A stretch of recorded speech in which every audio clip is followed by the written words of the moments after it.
Imagine a world where every book you read was written by hand, each page a masterpiece of art and labor. This was the reality in medieval Europe, a time when books were not just objects of knowledge, but also sacred relics. In a world without printing presses, the monastic libraries of the Middle Ages were the guardians of human culture and wisdom. These libraries, hidden away in the quiet corners of monasteries, were the heartbeats of learning and faith. They were the places where ancient texts from Greece and Rome, the Holy Scriptures, and the writings of the Church Fathers were preserved and passed down through generations. In the dimly lit halls of these monasteries, monks spent their days and nights copying books by hand. This wasn't just a job, it was a sacred duty. The scriptorium, the room where these books were copied, was a place of profound importance. Here, monks would sit with their writing desks, ink and parchment, carefully transcribing the words of the past. They were not just copying letters, they were preserving the very essence of human civilization. The monastic libraries were more than just collections of books. They were the treasuries of European culture. These libraries held not only religious texts, but also secular works by classical authors like Virgil, Horace, and Cicero. They housed translations of Plato, Aristotle, and Galen, ensuring that the wisdom of the ancient world was not lost to time. The monks who studied at the great universities of Paris and Bologna would return to their monasteries with the latest interpretations of theology and the classics, adding to the library's ever-growing collection. In these libraries, important historical works like Bede's Ecclesiastical History and the Annals of Tacitus were preserved. Without the dedication of these monks, many of these ancient literary monuments would have been lost forever. The monastic libraries were not just places of learning, they were also places of penance and devotion. The act of copying a book was seen as a form of prayer, a way to connect with the divine. Saint Jerome, a prominent figure in the early Christian church, once advised, "A book should always be in your hand or under your eyes." This advice reflects the deep reverence monks had for books. They believed that every word they copied was a step toward salvation. The process of copying was meticulous and often took years. Monks would work in poorly heated rooms, their fingers often numb from the cold. They would labor by the light of the sun, as artificial light was often forbidden due to the risk of fire.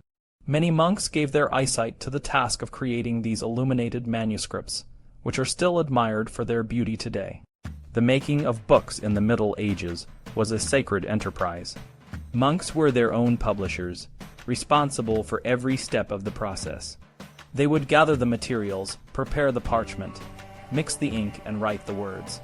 The lack of copyright laws meant that there were no royalties to be paid to authors, but this also meant that the selection of books was limited by orthodoxy and dogma. The books were not meant to be vehicles for new ideas, but rather devices to preserve and amplify the treasured literary works of the past. One of the most famous patrons of this bookmaking culture was Charlemagne, the Holy Roman Emperor. Charlemagne was a fierce ruler who organized an empire that spanned much of Europe. He was also a passionate advocate for education and the written word. When he met the English monk Alcuin in Italy, he invited him to Aachen to reform the Latin language and education. Alcuin set high standards for calligraphy and transcription, emphasizing the importance of accuracy and legibility. Under Charlemagne's rule, every school was required to have a scriptorium. The emperor's library in Aachen became a cultural center, attracting scholars from across Europe. Alcuin and Charlemagne worked together to standardize calligraphy, creating the Carolingian Minuscule, a style of writing that would dominate scriptoria and libraries for centuries. This script was clear, legible, and easy to read, making it ideal for the spread of knowledge. The Carolingian Minuscule was a significant improvement over the earlier forms of writing. Before this, Latin was written in capital letters, making it difficult to read and understand. Alcuin's script introduced small letters, which made writing more compact and efficient. This innovation was crucial in a time when materials like parchment were expensive and scarce. The Carolingian Minuscule would later influence the development of modern typography, and is still recognized today as the basis for the Roman alphabet. The beauty of these manuscripts was not just in the words, but also in the art. Monks adorned their books with intricate illustrations and illuminations, using vibrant colors and gold leaf. The Book of Kells, created by Celtic monks in Ireland, is one of the most famous examples of this art.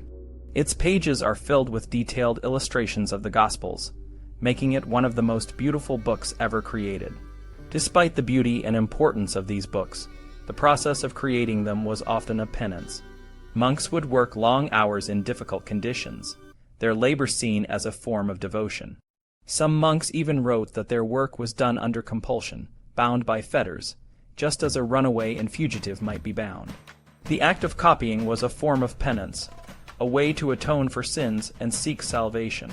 The monastic libraries and scriptoria of the Middle Ages played a crucial role in preserving and transmitting knowledge. They were the guardians of human culture, ensuring that the wisdom of the past would not be lost to future generations. In a world without printing presses, these libraries and the monks who worked in them were the lifelines of learning and faith. Their dedication and labor have left us with a rich legacy of knowledge and art, a legacy that continues to inspire and enlighten us today.